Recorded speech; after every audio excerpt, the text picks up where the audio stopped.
Hello guys, എല്ലാവർക്കും സുഖമാണോ? ഞാനെന്തായാലും ഇവിടെ സുഖമായിട്ടിരിക്കുകയാണ്. ഉച്ചയ്ക്ക് എല്ലാവരും ചോറൊക്കെ കഴിച്ചില്ലേ? ഞാൻ ചോറൊക്കെ കഴിച്ച് വെറുതെ ഇരിക്കുമ്പോഴാണ് എനിക്ക് പെട്ടെന്നൊരു കാര്യം ഓർമ്മ വന്നത്. നമ്മളൊരു Q&A കണ്ടക്ട് ചെയ്യാൻ വേണ്ടിയിട്ട് കുറച്ച് ചോദ്യങ്ങൾ നിങ്ങൾ ചോദിച്ചിരുന്നല്ലോ.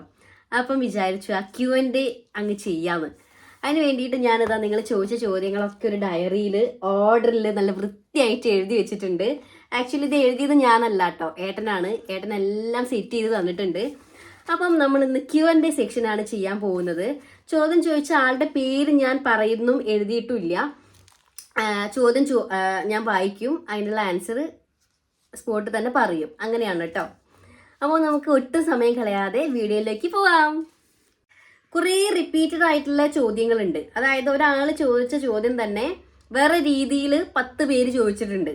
അപ്പം ഞാൻ ചോദ്യം വായിക്കുന്ന സമയത്ത് നിങ്ങൾക്ക് മനസ്സിലാവുമല്ലോ നിങ്ങൾ ചോദിച്ച ചോദ്യം ഏതാണെന്ന്. ആദ്യം തന്നെ ഞാൻ എന്നെ പറ്റി ഒന്ന് പറയാം. എൻ്റെ വീട്, എൻ്റെ ക്വാളിഫിക്കേഷൻ, എൻ്റെ പേരൊക്കെ എന്താണെന്ന് ചിലർ ചോദിച്ചിട്ടുണ്ട്. അത് യൂട്യൂബ് ചാനലിൽ തന്നെ, ചാനലിൻ്റെ പേര് തന്നെ എൻ്റെ പേരാണ്. അത് നോക്കിയാൽ മനസ്സിലാവും. അത് അറിഞ്ഞിട്ടാണോ അതോ ഇനി കളിയാക്കി ചോദിച്ചതാണോ എന്ന് എനിക്ക് അറിഞ്ഞൂടാ. അങ്ങനത്തെ കുറച്ച് ഡീറ്റെയിൽ ആദ്യം ഞാൻ പറയാം. എൻ്റെ പേര് അശ്വതി എന്നാണ്. എൻ്റെ സ്ഥലം വന്നിട്ട് കോഴിക്കോട് ഫറൂഖ് എന്ന് പറഞ്ഞ സ്ഥലത്താണ്. ഫറൂഖ് റെയിൽവേ സ്റ്റേഷൻ അത്യാവശ്യം ഫെയിമാണ്. നിങ്ങൾക്ക് അറിയുമെന്ന് എനിക്ക് അറിഞ്ഞൂടാ. റെയിൽവേ സ്റ്റേഷൻ്റെ അടുത്താണ് എൻ്റെ വീട്. എൻ്റെ സ്വന്തം വീടാണ് കേട്ടോ. എൻ്റെ വീട്ടിൽ അച്ഛൻ, അമ്മ, എൻ്റെ അനിയത്തി, അച്ഛമ്മ, പിന്നെ ഞങ്ങളുടെ ഒരു നായ്ക്കുട്ടി വീഡിയോസിലൂടെയൊക്കെ ഫെയിമാണ്. ജൂഡി എന്നാണ് നായ്ക്കുട്ടിയുടെ പേര്. ഇത്രയും പേരാണ് ഉള്ളത്. എൻ്റെ ക്വാളിഫിക്കേഷൻ, ഞാൻ ഡിഗ്രി വരെയാണ് പഠിച്ചത്. ഡിഗ്രി എക്കണോമിക്സ് ആണ്, BA എക്കണോമിക്സ് ആണ് എടുത്തത്. ഡിഗ്രി കഴിഞ്ഞതിന് ശേഷം ഞാൻ CCA എന്ന് പറഞ്ഞൊരു കോഴ്സ് ചെയ്തു. ഒരു കമ്പ്യൂട്ടർ കോഴ്സാണ്, അത് ചെയ്തു. അതാണ് എൻ്റെ ക്വാളിഫിക്കേഷൻ വരുന്നത്. എൻ്റെ അനിയത്തിയുടെ പേര് ആരതി എന്നാണ്. അവളിപ്പം BTechന് പഠിക്കുകയാണ്. പാലക്കാട് ശ്രീകൃഷ്ണപുരം എന്ന് പറഞ്ഞ സ്ഥലത്ത് എഞ്ചിനീയറിംഗ് കോളേജിൽ അവൾ BTechന് പഠിക്കുകയാണ്. പിന്നെ എൻ്റെ അമ്മ വർക്ക് ചെയ്യുന്നുണ്ട്. അമ്മ ഒരു കമ്പനിയിൽ അക്കൗണ്ടൻ്റ് ആയിട്ട് വർക്ക് ചെയ്യാണ്. എൻ്റെ അച്ഛന് സ്വന്തമായിട്ടൊരു ഷോപ്പാണ്. പിന്നെ അച്ഛമ്മ നായക്കുട്ടി പ്രത്യേകിച്ച് പണിയൊന്നുമില്ലാതെ വീട്ടിലിരിപ്പാണ്. ഇനി ഏട്ടൻ്റെ ഫാമിലിയിലേക്ക് വരാം. ഏട്ടൻ്റെ വീട് വരുന്നത് കോഴിക്കോട് കടലുണ്ടി എന്ന് പറഞ്ഞ സ്ഥലത്താണ്. കടലുണ്ടി വട്ടപ്പറമ്പാണ് ഏട്ടൻ്റെ വീട്. ഏട്ടൻ്റെ വീട്ടിൽ അച്ഛൻ, അമ്മ, ഏട്ടനൊരു ഏട്ടനുണ്ട്, ഏട്ടത്തിയമ്മ ഉണ്ട്, ഏട്ടനൊരു അനിയനും കൂടെ ഉണ്ട്. അവർ 3 ആൺകുട്ടികളാണ്. നടുക്കാണ് ഏട്ടൻ. എല്ലാവരും എന്ത് ചെയ്യുന്നു എന്നും കുറേ പേര് ചോദിച്ചിട്ടുണ്ട്. ഏട്ടൻ്റെ അച്ഛൻ ആശാരിപ്പണിയാണ്. അമ്മ വർക്കൊന്നും ചെയ്യുന്നില്ല, ഹൗസ് വൈഫാണ്. ഏട്ടൻ്റെ ഏട്ടൻ ഇന്ത്യൻ റെയിൽവേയിലാണ് വർക്ക് ചെയ്യുന്നത്. ഏട്ടത്തിയമ്മ MTechന് പഠിക്കുകയാണ്. അനിയൻ എറണാകുളം FACT എന്ന് പറഞ്ഞ കമ്പനിയിൽ വർക്ക് ചെയ്യാണ്. ഇനി ഏട്ടൻ്റെ ജോബ് എന്താണെന്ന് കുറേ പേര് അറിയാൻ താല്പര്യമുണ്ട് എന്ന് എനിക്ക് മനസ്സിലായി. കുറേ കമൻ്റ് ഉണ്ട് ഏട്ടൻ്റെ ജോബ് എന്താണെന്ന്. ആക്ച്വലി ഏട്ടനും ഞാനും ഒരേ ഫീൽഡിൽ, അതായത് HDFC ക്രെഡിറ്റ് കാർഡ് സെയിൽസിലാണ് ഞങ്ങൾ രണ്ടുപേരും വർക്ക് ചെയ്തത്. ഇപ്പം ഞാൻ വർക്ക് ചെയ്യുന്നില്ല, ഞാൻ കുറച്ച് റെസ്റ്റിലാണ്. ഏട്ടൻ, ഞങ്ങൾക്കൊരു ഓഫീസ് ഉണ്ട് കാലിക്കറ്റ്. അവിടെ ഫ്രീലാൻസ് ആയിട്ടാണ് വർക്ക് ചെയ്യുന്നത്. വർക്ക് ഇപ്പം വീട്ടിൽ നിന്ന് തന്നെയാണ് ചെയ്യുന്നത്. അതുകൊണ്ടാണ് വീഡിയോ എടുത്തു തരാനും വീഡിയോ എഡിറ്റ് ചെയ്ത് തരാനും അത്യാവശ്യം വീഡിയോസിലൊക്കെ ഏട്ടനെ നിങ്ങൾ കാണുന്നത് കേട്ടോ. അപ്പോൾ ഇത്രയൊക്കെയാണ് രണ്ടുപേരുടെ ഫാമിലി ബാക്ക്ഗ്രൗണ്ട് ഏകദേശം നിങ്ങൾക്ക് മനസ്സിലായി കാണുമെന്ന് വിചാരിക്കുകയാണ്. ഇനി നമുക്ക് അടുത്ത ക്വസ്റ്റ്യൻസിലേക്ക് വരാം. അടുത്തൊരു ചോദ്യമാണ്, നിങ്ങൾ ലവ് മാരേജ് ആണോ? എത്ര വർഷത്തെ പ്രണയമാണ്? കല്യാണം കഴിഞ്ഞിട്ട് എത്രയായി? രണ്ടുപേരുടെയും ഏജ് എത്രയാണെന്ന്. ആക്ച്വലി ഞങ്ങൾ ലവ് മാരേജ് ആണ്. ഏകദേശം ഒരു 6 വർഷത്തോളം പ്രണയിച്ചിട്ടാണ് കല്യാണം കഴിച്ചത്. ഇപ്പം കല്യാണം കഴിഞ്ഞിട്ട് 2.5 വർഷമായി. ഇനി ഏജ്, എൻ്റെ വയസ്സ് 26ഉം ഏട്ടൻ്റെ 31ഉം ആണ് കേട്ടോ. ഞങ്ങൾ 5 വയസ്സിനാണ് കേട്ടോ ഡിഫറൻസ്. അടുത്ത ചോദ്യം, റിലേഷൻഷിപ്പിലായപ്പോൾ വീട്ടുകാരുടെ റിയാക്ഷൻ. വീട്ടുകാരുടെ അങ്ങനെ പ്രത്യേകിച്ച് എടുത്ത് പറയത്തക്ക റിയാക്ഷൻസ് ഒന്നും ഇല്ലായിരുന്നു. ആദ്യമൊക്കെ ഒരു എതിർപ്പൊക്കെ ഉണ്ടെങ്കിലും പിന്നെ കൂളായി എല്ലാവരും. അങ്ങനെ വലിയ പ്രശ്നങ്ങളൊന്നും വീട്ടിൽ നടന്നിട്ടില്ല കേട്ടോ. എൻ്റെ വീട്ടിൽ അങ്ങനെ വലിയ എന്നെ പൂട്ടിയിട്ട് തല്ലുന്ന അങ്ങനത്തെ പരിപാടികളൊന്നും ഇല്ല കേട്ടോ. ഫോൺ വാങ്ങി വെക്കുക അങ്ങനത്തെ ഒരു ഇതൊന്നും ഫേസ് ചെയ്തിട്ടില്ല. ആദ്യം ഒരു താല്പര്യമില്ലായ്മ പ്രകടിപ്പിച്ചെങ്കിലും പിന്നെ എല്ലാവരും കൂളായി. ഏട്ടൻ്റെ വീട്ടിൽ എന്താണെന്ന് ശരിക്കും ഞാൻ ചോദിച്ചിട്ടില്ല. ഇവിടെ എന്തെങ്കിലും ഉണ്ടായിട്ടുണ്ടോയെന്നൊന്നും അതെനിക്ക് അറിഞ്ഞൂടാ കേട്ടോ. ചൂടെടുക്കാൻ തുടങ്ങി. അടുത്ത ക്വസ്റ്റ്യൻ, ഫുഡ് ഓർ പാർട്ട്ണർ? അതായത് ഫുഡാണോ പാർട്ട്ണറാണോ ഏറ്റവും ഇമ്പോർട്ടൻസ് എന്നായിരിക്കാം ഉദ്ദേശിച്ചത്. ഞാൻ ഉറപ്പായിട്ടും പറയും പാർട്ട്ണർ ഉണ്ടെങ്കിൽ നമുക്ക് ഫുഡൊക്കെ താനേ വരും. അടുത്ത ചോദ്യത്തിലേക്ക് പോവാം. കുക്കിംഗ് നേരത്തെ അറിയാമോ? ഇവിടെ വന്നിട്ടാണോ കുക്കിംഗ് പഠിച്ചത്? കുക്കിംഗ് അങ്ങനെ ഇപ്പം ചെയ്യുന്ന പോലെയൊന്നും കുക്കിംഗ് ഒന്നും അറിയില്ലായിരുന്നു. പക്ഷെ ഞാൻ വീട്ടിൽ നിന്ന് അമ്മനൊക്കെ ഹെൽപ്പ് ചെയ്യാൻ അടുക്കളയിലൊക്കെ കയറി അമ്മ ചെയ്യുന്നതൊക്കെ ഇങ്ങനെ നോക്കി വെറുതെ ഇങ്ങനെ നിൽക്കും. അല്ലാതെ അങ്ങനെ കുക്കിംഗ് പാചകം ചെയ്യേണ്ട ഇതൊന്നും വന്നിട്ടില്ല. എല്ലാം അമ്മ തന്നെയാണ് ചെയ്യുക, കല്യാണത്തിൻ്റെ മുന്നേ കേട്ടോ. പിന്നെ ഇവിടെ വന്നതിന് ശേഷം അങ്ങ് ചെയ്യാൻ തുടങ്ങി. നല്ല തറവായിട്ട് പഠിച്ചത് ഇവിടെ വന്നിട്ടാണ്. അടുത്ത ചോദ്യം, ചേച്ചി most emotional moments and happy moment. ശരിക്കും പറഞ്ഞാൽ ഇമോഷണൽ മൊമെൻറ്റ് എന്ന് പറയുന്നത് നിങ്ങൾക്ക് അറിയുന്ന ഒരു മൊമെൻറ്റ് തന്നെയാണ്. ഞാൻ അതിനെ പറ്റി വീഡിയോസും കാര്യങ്ങളൊക്കെ ഇട്ടിട്ടുണ്ട്. അതായത് പ്രഗ്നൻ്റ് ആയതിനു ശേഷം അത് പോയപ്പം, അതാണ് മോസ്റ്റ് ഇമോഷണൽ മൊമെൻറ്റ് എന്ന് പറയുന്നത്. കാരണം അത് ഉണ്ട് എന്ന് അറിയുമ്പോൾ, അതായത് നമ്മൾ പ്രഗ്നൻ്റ് ആണെന്ന് അറിയുമ്പോൾ നമുക്കൊരു ഭയങ്കര സന്തോഷമാണല്ലോ. പെട്ടെന്ന് അത് വെക്കണ്ട, അത് ഒഴിവാക്കണമെന്ന് ഡോക്ടർ പറയുന്ന സമയത്തുള്ള ആ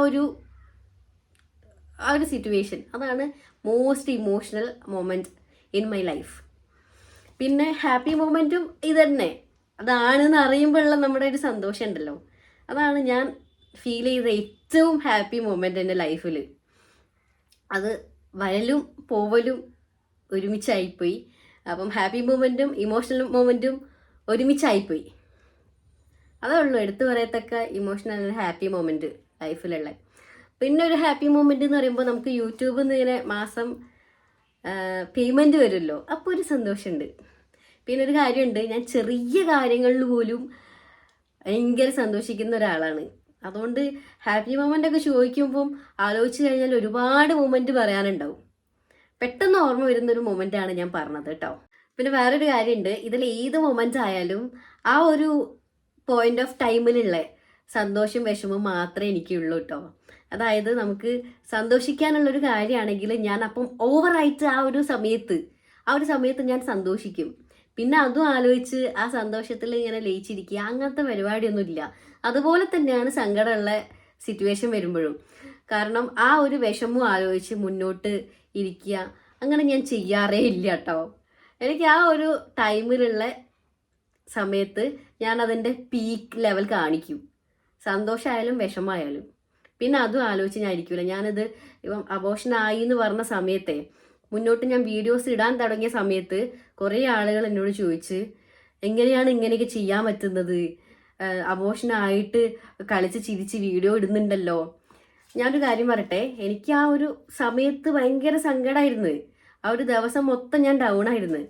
പിന്നെ ഞാനിങ്ങനെ ആലോചിച്ചു, നമ്മൾ ഈ ഒരു സിറ്റുവേഷൻ ആലോചിച്ച് ഇരുന്നിട്ടുണ്ടെങ്കിൽ നമുക്ക് മുമ്പോട്ട് കാര്യങ്ങളൊന്നും ചെയ്യാൻ പറ്റൂല, നമ്മൾ ഡൗൺ ആയി ഇരിക്കത്തേ ഉള്ളൂ. അങ്ങനെ ഇരുന്നാൽ ശരിയാവില്ലല്ലോ.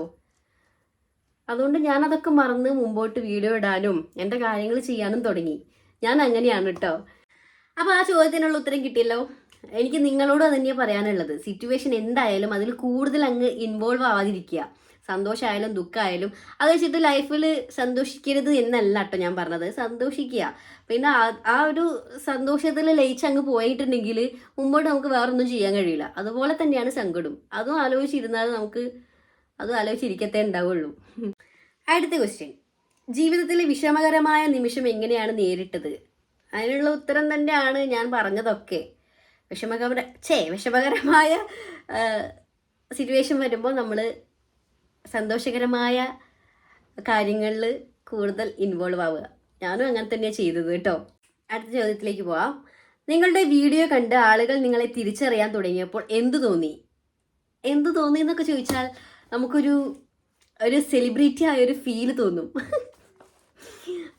അല്ലേ? അതായത് നമ്മളെ തിരിച്ചറിഞ്ഞ ആളുകൾ നമ്മളെ അടുത്ത് സംസാരിക്കാൻ വരുമ്പോൾ, യൂട്യൂബ് ചെയ്യുന്ന ചേച്ചിയില്ലേ, യൂട്യൂബിൽ വീഡിയോ ഇടുന്ന ചേച്ചിയില്ലേ എന്നൊക്കെ ചോദിച്ച ആളുകൾ വരുമ്പോൾ നമുക്കതൊരു ഒരു സെലിബ്രിറ്റി ഫീലല്ലേ. എനിക്ക് അങ്ങനത്തെ ഒരു ഫീൽ കിട്ടാറുണ്ട് കേട്ടോ. ആളുകളൊക്കെ എന്നെ തിരിച്ചറിയുന്നുണ്ട്, എവിടെ പോയാലും ഇപ്പം ഒരാളെങ്കിലും എന്നെ തിരിച്ചറിയാറുണ്ട്. അതൊക്കെ എനിക്ക് ഭയങ്കര എനിക്ക് ഒരു സെലിബ്രിറ്റി ഫീലാണ് എനിക്ക് തോന്നുന്നത്. അതിൽ വേറൊരു കാര്യം കൂടെ ഉണ്ട്. ഇവിടെ ഇപ്പം എന്നെ മാത്രമല്ല, ഇവിടെ ഈ വീട്ടിലുള്ളവരൊക്കെ സെലിബ്രിറ്റികളാണ്. വീട്ടിൽ പുറത്തിറങ്ങി കഴിഞ്ഞാൽ അമ്മേനെ അറിയാം, അച്ഛനെ അറിയാം, ഏട്ടനെ അറിയാം, എല്ലാവരും അറിയാം. എല്ലാവരും ഒരു സെലിബ്രിറ്റി ഫാമിലി ആയിട്ടുണ്ട് ഇപ്പം ഞങ്ങൾ. എനിക്കങ്ങനെ എന്ത് തോന്നിയതൊക്കെ ചോദിച്ചാൽ എനിക്കൊരു സെലിബ്രിറ്റി ഫീല് തോന്നും. പിന്നെ ചിലർ വന്ന് പെട്ടെന്ന് വന്ന് സംസാരിക്കും നമ്മളടുത്ത്, ഇങ്ങനെ വീഡിയോ ചെയ്യുന്ന ചേച്ചിയല്ലേ എന്നൊക്കെ ചോദിച്ചിട്ട് ചിലർ ചിരിച്ചങ്ങ് പോവും. ഒരു ദിവസം ഒരാൾ കമൻറ്റ് ചെയ്തത് ഞാൻ കണ്ടു, എമ്മാതിരി ജാടയാണ് നിങ്ങൾക്ക്, ഞാൻ പുറത്ത് വെച്ച് കണ്ടു, നിങ്ങൾ അങ്ങ് ചിരിച്ചു പോയതേ ഉള്ളൂ എന്ന് പറഞ്ഞിട്ട്. ഒരാൾ നമ്മളോട് ചിരിക്കുമ്പം ഇപ്പം എൻ്റെ അടുത്ത് ചിരിക്കുക എൻ്റെ പരിചയമുള്ള, എന്നെ മുന്നേ കണ്ടിട്ടുള്ള, എൻ്റെ വീഡിയോസ് കണ്ടിട്ടുള്ള ആളുകളായിരിക്കും എന്നെ നോക്കി ഒന്ന് ഇങ്ങനെ ചിരിക്കുക. അപ്പം അങ്ങനെ ചിരിക്കുന്ന ആളെടുത്ത് നിങ്ങൾ എൻ്റെ വീഡിയോ കാണാറുണ്ടോ, നിങ്ങൾക്ക് എന്നെ അറിയല്ലേ എന്ന് വെച്ചിട്ട് നമ്മൾ അങ്ങോട്ട് പോകുന്നത് മോശമല്ലേ? അറിയെങ്കിൽ വന്ന് സംസാരിച്ചാൽ ഞാൻ വളരെ ഫ്രണ്ട്ലി ആയിട്ടേ സംസാരിക്കത്തുള്ളൂ. അപ്പം അങ്ങനെ കമൻ്റ് ഇട്ട ആളോട് ഞാൻ പറഞ്ഞു, നിങ്ങൾക്ക് എന്നെ അറിയെങ്കിൽ വന്ന് സംസാരിക്കായിരുന്നു. ചിരിച്ചു പോകുമ്പോൾ ഞാൻ അങ്ങോട്ട് കയറി വന്നിട്ട് നിങ്ങൾക്ക് എന്നെ അറിയാം, നിങ്ങളുടെ വീഡിയോ കാണുന്നുണ്ടല്ലേ എന്ന് ചോദിക്കാൻ പറ്റൂലല്ലോ.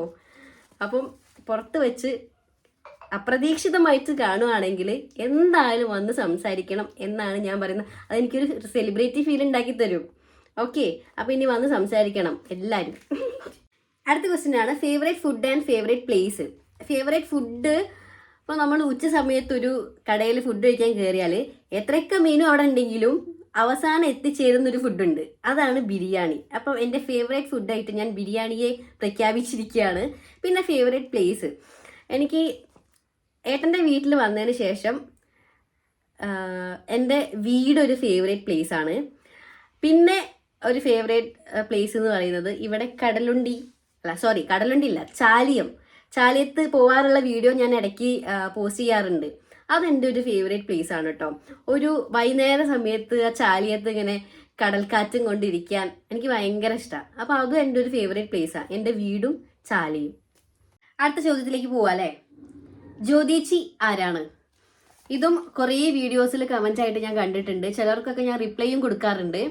ഇപ്പം എല്ലാവരും കേൾക്കാൻ വേണ്ടി പറയാം. ജ്യോതിച്ചി എന്ന് പറയുന്നത് ഇവിടെ ഏട്ടൻ്റെ വല്യച്ഛൻ, അതായത് ഏട്ടൻ്റെ അച്ഛൻ്റെ ഏട്ടൻ, വല്യച്ഛൻ്റെ മരുമകളാണ് ജ്യോതിച്ചി. അതായത് ഏട്ടൻ്റെ വല്യച്ഛൻ്റെ മോൻ്റെ ഭാര്യ, അതാണ് ജ്യോതിച്ചി. ചില വീഡിയോസിൽ ഞാൻ സുജിയേച്ചി, ശോഭേച്ചി എന്നൊക്കെ പറയാറുണ്ട്. ഈ ജ്യോതിച്ചിൻ്റെ അതേ സ്ഥാനത്തുള്ളവരാണ് ശോഭേച്ചിയും സുജിയേച്ചിയൊക്കെ. അതായത് വല്യച്ഛൻ്റെ മരുമക്കളാണ് ജ്യോതിയേച്ചിയും സുജിയേച്ചിയും ശോഭേച്ചിയും. ഇപ്പം ക്ലിയർ ആയില്ലേ? അടുത്ത ചോദ്യം, നിങ്ങളുടെ ഡ്രീം എന്താണ്? ഞങ്ങളുടെ രണ്ടുപേരുടെയും കോമൺ ആയിട്ടുള്ളൊരു ഡ്രീം എന്ന് പറയുന്നത് തീർച്ചയായും ഫിനാൻഷ്യൽ സ്റ്റെബിലിറ്റിയാണ്. അതിനുള്ളൊരു നിമിത്തം തന്നെയാണ് ഈ യൂട്യൂബ്. പിന്നെ ഒരാൾ ചോദിച്ചിട്ടുണ്ട് ഏട്ടൻ്റെ ഡ്രീം എന്താണെന്ന്. ഞാൻ മനസ്സിലാക്കിയെടുത്തോളം ഏട്ടൻ്റെ ഡ്രീം എന്ന് പറയുന്നത് സിനിമയാണ്. ഏട്ടന് സിനിമയിൽ വർക്ക് ചെയ്യാനും സിനിമയിൽ അഭിനയിക്കാനൊക്കെ ഭയങ്കര ഇഷ്ടമാണ്. അതിന് കുറേ ട്രൈ ചെയ്തിട്ടുണ്ട്, പക്ഷേ അതിലൊന്നും പച്ച പിടിക്കാൻ ഇതുവരെ പറ്റിയിട്ടില്ല. ഇനി ഭാവിയിൽ പറ്റുമായിരിക്കും അല്ലേ? ഇനി എൻ്റെ ഡ്രീം എന്താണ് അതാരും ചോദിച്ചിട്ടില്ല, അതുകൊണ്ട് ഞാൻ പറയുന്നു എനിക്കങ്ങനെ പ്രത്യേകിച്ച് ഡ്രീമൊന്നുമില്ല. ഇങ്ങനെയൊക്കെ അങ്ങ് പോകണം, അത്രയേ ഉള്ളൂ. അതായത് ഒരു അറിയപ്പെടുന്ന യൂട്യൂബറൊക്കെ ആയിട്ട് ഒരു 10 മില്യനൊക്കെ അടിച്ച് അങ്ങനെ അങ്ങ് എല്ലാവരുടെ മുമ്പിലും ഇങ്ങനെ ഒരു സെലിബ്രിറ്റി ആയിട്ട് അതൊക്കെ തന്നെ. അടുത്ത ചോദ്യത്തിലേക്ക് പോവാം. വൈറസ് മൂവിയിൽ ഏട്ടൻ അഭിനയിച്ചിട്ടുണ്ടോ? ഉണ്ട്. വൈറസ് മൂവിയിൽ ചെറിയൊരു പോർഷനിൽ ഏട്ടൻ ചെറുതായിട്ടൊന്ന് മുഖം കാണിച്ചിട്ടുണ്ട് കേട്ടോ. നമുക്ക് അടുത്ത ചോദ്യത്തിലേക്ക് പോവാം. ഓഡീഷന് പോയത് എന്തായി? ഞാനേ മുന്നേ ഒരു സിനിമ ഓഡീഷന് പോയിട്ടുണ്ടായിരുന്നു. എനിക്ക് സിനിമയിൽ അഭിനയിക്കുക, സിനിമയിൽ കയറി പറ്റുക, അങ്ങനത്തെ ഒരു ഡ്രീമുള്ള ആളൊന്നല്ല ഞാൻ.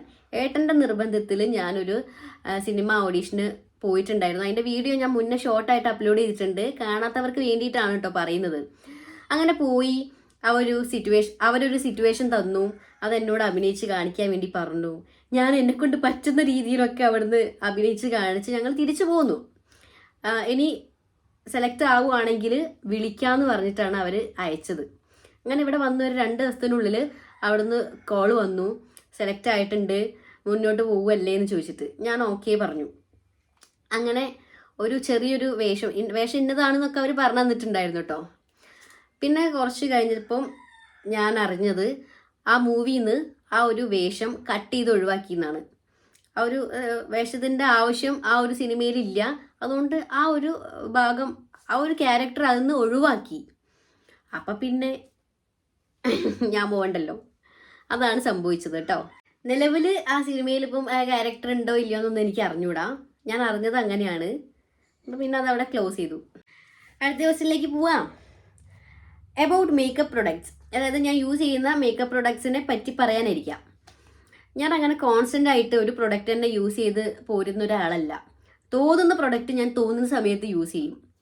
ബേസിക് ആയിട്ട് ഞാൻ moisturiser, sunscreen, foundation, that's it. അത്രയാണ് ഞാൻ യൂസ് ചെയ്യാറ് കേട്ടോ. പിന്നെ കണ്ണെഴുതാൻ കാജൽ, ഐലൈനർ, ലിപ്സ്റ്റിക്ക് ഇത്രയും യൂസ് ചെയ്യും. പിന്നെ ഇന്നൊരു അതായത് ഇപ്പോൾ ഫൗണ്ടേഷൻ എടുക്കുകയാണെങ്കിൽ ഇന്ന കമ്പനിയുടെ മാത്രമേ യൂസ് ചെയ്യൂ എന്നൊന്നുമില്ല. ഞാനിപ്പം ഫിറ്റ്മിയുടെ യൂസ് ചെയ്തിട്ടുണ്ട്, അതുപോലെ ഫേസ് സ്കാൻഡയുടെ യൂസ് ചെയ്തിട്ടുണ്ട്. എല്ലാം നല്ലതായിട്ട് എനിക്ക് ഫീൽ ചെയ്തിട്ടുണ്ട്. അതുകൊണ്ട് ഇന്ന് കോൺസ്റ്റൻ്റ് ആയിട്ട് ഒരു ഫൗണ്ടേഷൻ തന്നെ യൂസ് ചെയ്ത് പോവുക അങ്ങനെയൊന്നുമില്ല. എനിക്ക് തോന്നുന്നത് ഞാൻ തോന്നുന്ന പോലെ വാങ്ങി യൂസ് ചെയ്യാറുണ്ട് കേട്ടോ. പിന്നെ ഞാൻ കോൺസ്റ്റൻ്റ് ആയിട്ട് യൂസ് ചെയ്യുന്ന ഒരു പ്രൊഡക്റ്റാണ് സെറ്റാഫിലിൻ്റെ ജെന്റിൽ ക്ലെൻസർ ഫേസ് വാഷ്. അത് ഞാൻ എല്ലാ വീഡിയോസിലും, അധിക വീഡിയോസിലും ഞാൻ പറഞ്ഞിട്ടുണ്ട്. ഈ മറ്റേ സ്കിൻ കെയർ ഒക്കെ ചോദിക്കുന്നവരോട് ഞാൻ പറഞ്ഞു കൊടുക്കാറുണ്ട് സെറ്റാഫിലിൻ്റെ ജെന്റിൽ ക്ലെൻസർ ഫേസ് വാഷ്. നല്ല സാധനമാണ് കേട്ടോ. നമ്മൾ സോപ്പിന് പകരം ആ ഒരു ഫേസ് വാഷ് പോലെ മുഖം അത് വെച്ച് കഴുകിയാൽ മതി. അടിപൊളി സാധനമാണ്. നിങ്ങൾ പർപ്പിളിലോ ഫ്ലിപ്കാർട്ടിലോ ആമസോണിലോ എവിടെ സെർച്ച് ചെയ്താലും കിട്ടും. അടിപൊളി സാധനമാണ്. ബാക്കി പ്രൊഡക്ട്സ് ഒന്നും ഞാൻ അങ്ങനെ സ്ഥിരമായിട്ട് യൂസ് ചെയ്യുന്ന ഒരു പ്രൊഡക്റ്റ് ഒന്നുമില്ല. ഫൗണ്ടേഷനും മോയ്സ്ചറൈസറും സൺസ്ക്രീനും ഒക്കെ യൂസ് ചെയ്യും. പക്ഷെ സ്ഥിരമായിട്ടൊരു കമ്പനി അങ്ങനെയൊന്നും ഇല്ല കേട്ടോ. തോന്നുന്ന പോലെ യൂസ് ചെയ്യും.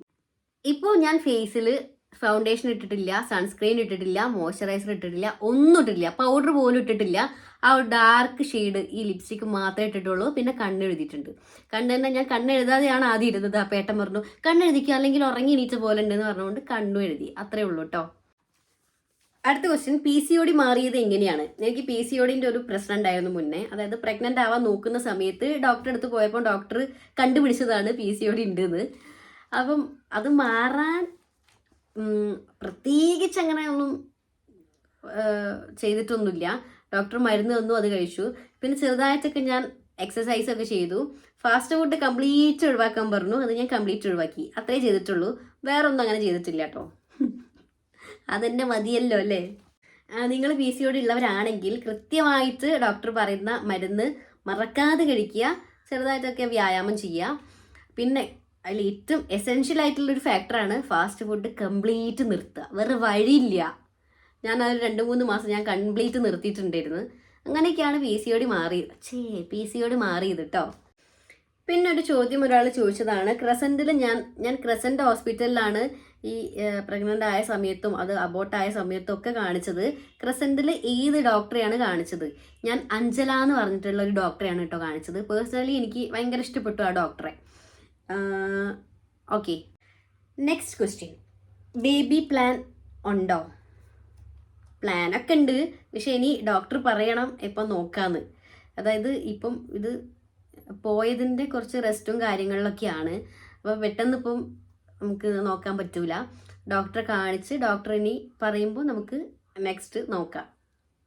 ബേബി പ്ലാൻ ഉണ്ട്, അത് ഒഴിവാക്കിയിട്ടൊന്നുമില്ല കേട്ടോ. അടുത്ത ക്വസ്റ്റ്യൻ, ഏട്ടനിൽ ഇഷ്ടപ്പെട്ട കാര്യം ഇഷ്ടമില്ലാത്ത കാര്യം. അതായത് എനിക്ക് ഏട്ടനിൽ ഇഷ്ടപ്പെട്ട കാര്യം ഇഷ്ടമില്ലാത്ത കാര്യം, അതുപോലെ തിരിച്ച് ഏട്ടനിൽ അങ്ങനെ ഇഷ്ടപ്പെട്ട കാര്യം എന്ന് പറയാൻ കുറേ കാര്യങ്ങളുണ്ട്. അതിൽ ഏറ്റവും എടുത്ത് പറയത്തക്ക ഒരു കാര്യം, ഏട്ടൻ ഭയങ്കര സപ്പോർട്ടീവാണ്. കേട്ടാ അപ്പം ഭയങ്കര ജാട കാണിക്കും. ഏതായാലും ഈ വീഡിയോ കാണുമ്പോൾ കേൾക്കുമല്ലോ അല്ലേ. ഭയങ്കര സപ്പോർട്ടീവാണ് ഏട്ടൻ. എൻ്റെ യൂട്യൂബ് ഇവിടം വരെ വളർന്നു വരാൻ ഏറ്റവും വലിയ പങ്ക് ഏട്ടൻ തന്നെയാണ്.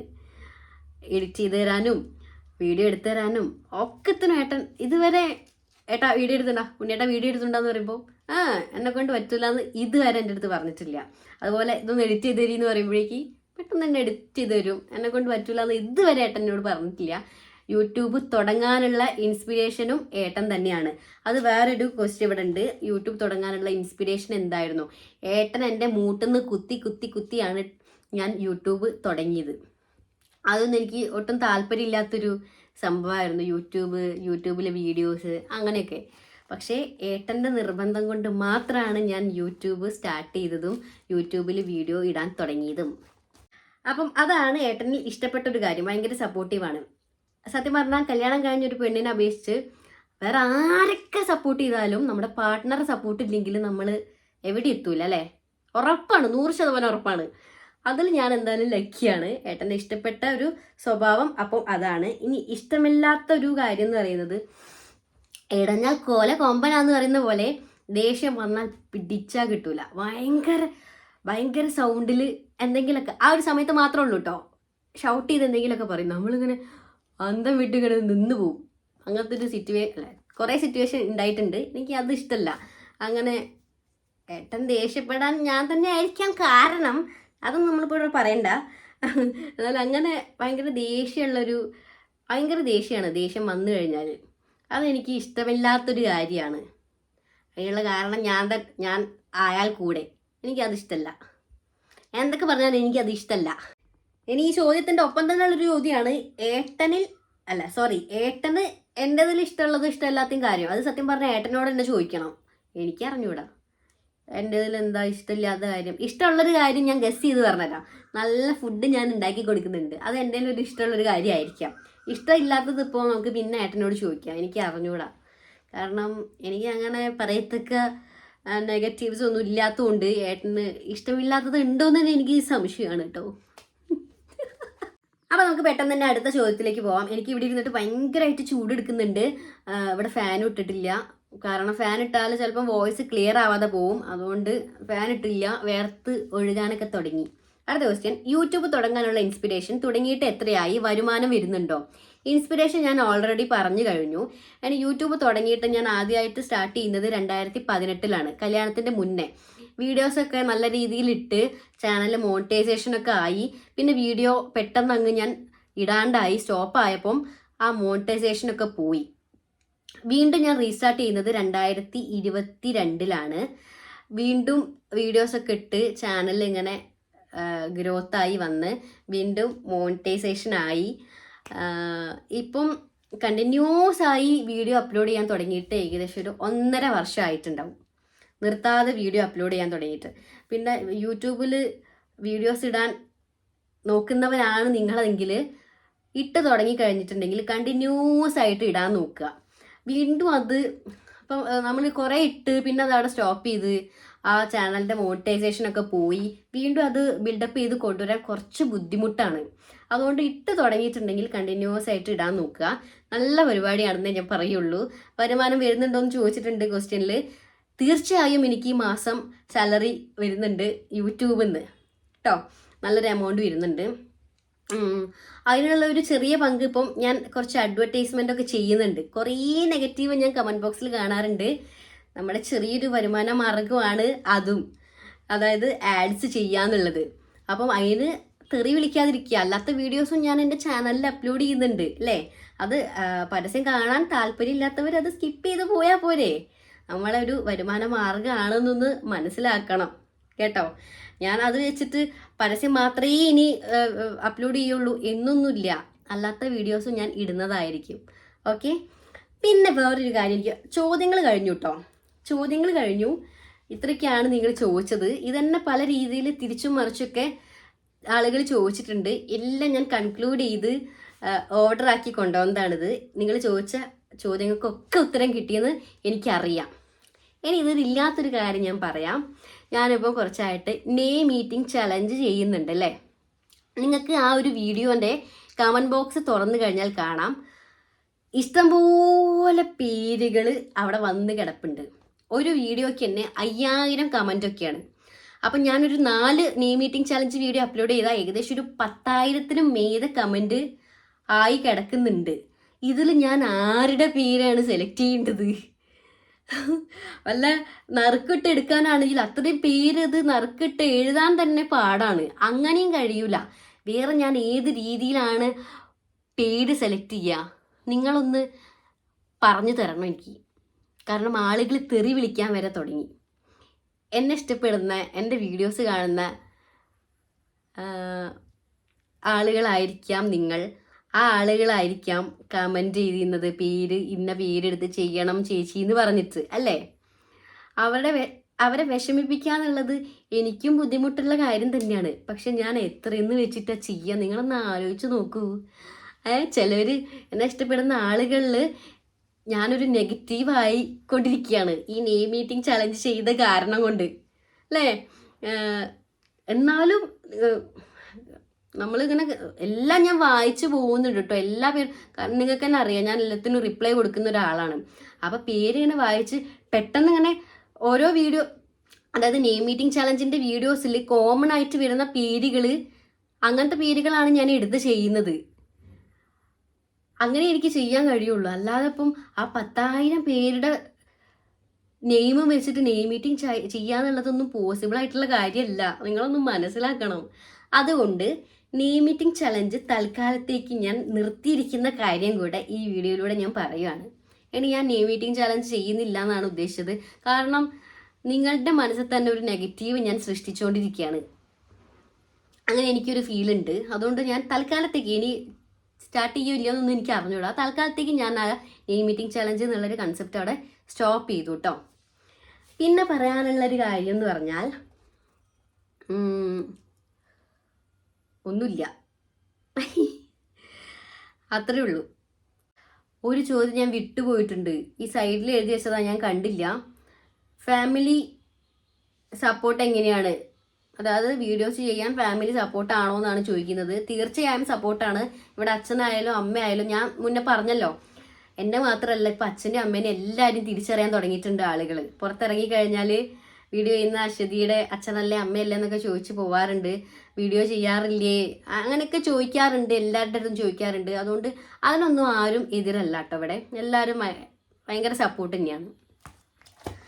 അപ്പം കഴിഞ്ഞു, നമ്മുടെ Q&A സെക്ഷൻ സമാപിച്ചിരിക്കുകയാണ്. നിങ്ങളുടെ എപ്പോഴും പറയുന്ന പോലെ തന്നെ സപ്പോർട്ട് ചെയ്ത എല്ലാവർക്കും ഒത്തിരി ഒത്തിരി ഒത്തിരി താങ്ക്സ്. വീഡിയോസ് ഇനിയും കാണുക, കണ്ടാൽ മാത്രം പോരാ, കമൻറ്റ് ചെയ്യുക. സബ്സ്ക്രൈബ് ചെയ്യാതെ ആരെങ്കിലും വീഡിയോസ് കാണുന്നുണ്ടെങ്കിൽ ഇപ്പം തന്നെ ഒന്ന് സബ്സ്ക്രൈബ് കൂടെ ചെയ്യുക. നമുക്ക് എന്തായാലും അടുത്ത വീഡിയോയിലൂടെ കാണാം. അതുവരെ ടാറ്റാ.